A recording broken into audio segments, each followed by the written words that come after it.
ગોંડલના ગણેશ ગોંડલ અને રાજકુમાર જાટ અપમૃત્યુ કેસને લઈ મહત્વના સમાચાર મળી રહ્યા છે સુરેન્દ્રનગરથી। હા, સુરેન્દ્રનગરથી એટલા માટે કારણ કે ગુજરાત હાઈકોર્ટ દ્વારા આદેશ આપવામાં આવ્યો હતો કે રાજકુમાર જાટ અપમૃત્યુ કેસની તપાસ સુરેન્દ્રનગર જિલ્લા પોલીસ વડા ડેલુના હસ્તક કરવામાં આવે। તેને લઈ મહત્વના સમાચાર મળી રહ્યા છે કે ગણેશ ગોંડલ સહિત 10 થી 12 લોકોને સુરેન્દ્રનગર જિલ્લા પોલીસ વડાએ તપાસ માટે બોલાવ્યા છે। વિગતવાર વાત કરીએ। નમસ્કાર, હું છું આપની સાથે તુષાર બસિયા, આપ જોઈ રહ્યા છો સ્વમાન। તાજેતરમાં એક ખૂબ કિસ્સો ગાજ્યો હતો એક અપમૃત્યુ કેસનો। રાજસ્થાન મૂળના વતની એવા રાજકુમાર જાટ કે જે યુપીએસસી એક્ઝામ માટે તૈયારી કરી રહ્યા હતા, ગોંડલમાં રહી અને આ યુવાનનું અપમૃત્યુ થયું। અપમૃત્યુ થતાં પહેલાં ગોંડલના પૂર્વ ધારાસભ્ય જયરાજસિંહ જાડેજા અને હાલના ધારાસભ્ય ગીતાબા જાડેજાના પુત્ર ગણેશ જાડેજા સાથે બબાલ થઈ હોવાના સમાચાર સામે આવ્યા હતા। પરિવારે આક્ષેપ લગાવ્યા કે રાજકોટ પોલીસ દ્વારા તપાસ સમયસર ન કરવામાં આવી અને તેના કારણે તેમના બાળકનો જીવ ગયો।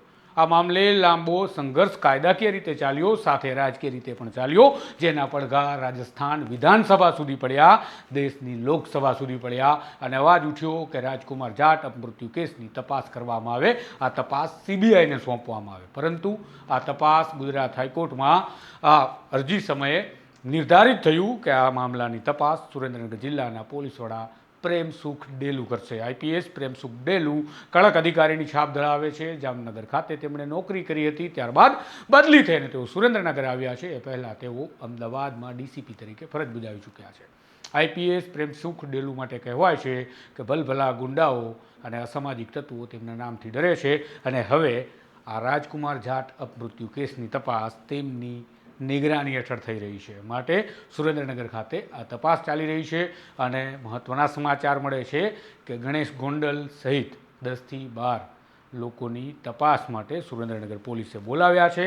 હાલ તપાસની કામગીરી ચાલી રહી છે। બની શકે ટૂંક સમયમાં અલગ જ પ્રકારના ધડાકા, કડાકા, ભડાકા બધું જોવા મળે, કારણ કે સમાચારની દુનિયા રાહ જોઈને બેઠી હતી રાજકુમાર જાટ અપમૃત્યુ કેસમાં સત્ય શું સામે આવે છે।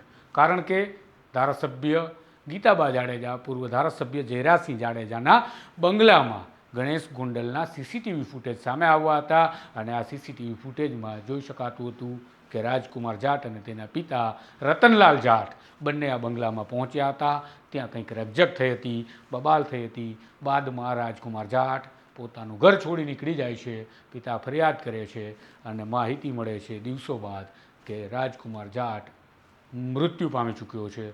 તેનો મૃતદેહ રાજકોટ અમદાવાદ હાઈવે પરથી રાજકોટ શહેર પોલીસના હદ વિસ્તારમાંથી મળી આવ્યો હતો અને ત્યારે સીસીટીવી ફૂટેજમાં એ પણ દેખાયું હતું કે રાજકુમાર જાટ નિર્વસ્ત્ર હાલતમાં હાઈવે પર ચાલ્યો જતો હતો અને કહેવાય છે કે કેટલાક બ્લાઇન્ડ સ્પોટના કારણે આ લોકોને શંકા પેદા થઈ રહી હતી કે ક્યાંક રાજકુમાર જાટની હત્યા તો નથી કરવામાં આવીને। પરિવારનું કહેવું છે કે આ રાજકુમાર જાટના અપમૃત્યુ કેસની પાછળ જવાબદાર છે ધારાસભ્ય ગીતાબા જાડેજાના પુત્ર ગણેશ ગોંડલ અગાઉ વિવાદમાં રહી ચૂક્યા છે અને વિવાદમાં રહ્યા બાદ આ બીજો કિસ્સો છે કે જે મામલામાં તેમનું નામ યેન કેન પ્રકારે ચર્ચામાં આવ્યું અને કહેવાય છે કે આ મામલામાં તેમની સંડોવણી છે, આવો પરિવારનો આક્ષેપ છે। જોઈએ હવે પ્રેમસુખ ડેલુ જેવા કડક અધિકારી તપાસ કરી રહ્યા છે, તેમની નિગરાનીમાં તપાસ ચાલી રહી છે, તો સત્ય શું સામે આવે છે। ટૂંક સમયમાં સત્ય સામે આવશે તેવું માનવામાં આવે છે। પોલીસ પણ આ મામલે ટૂંક સમયમાં નિવેદન આપશે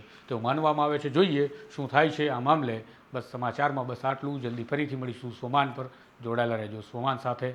નમસ્કાર।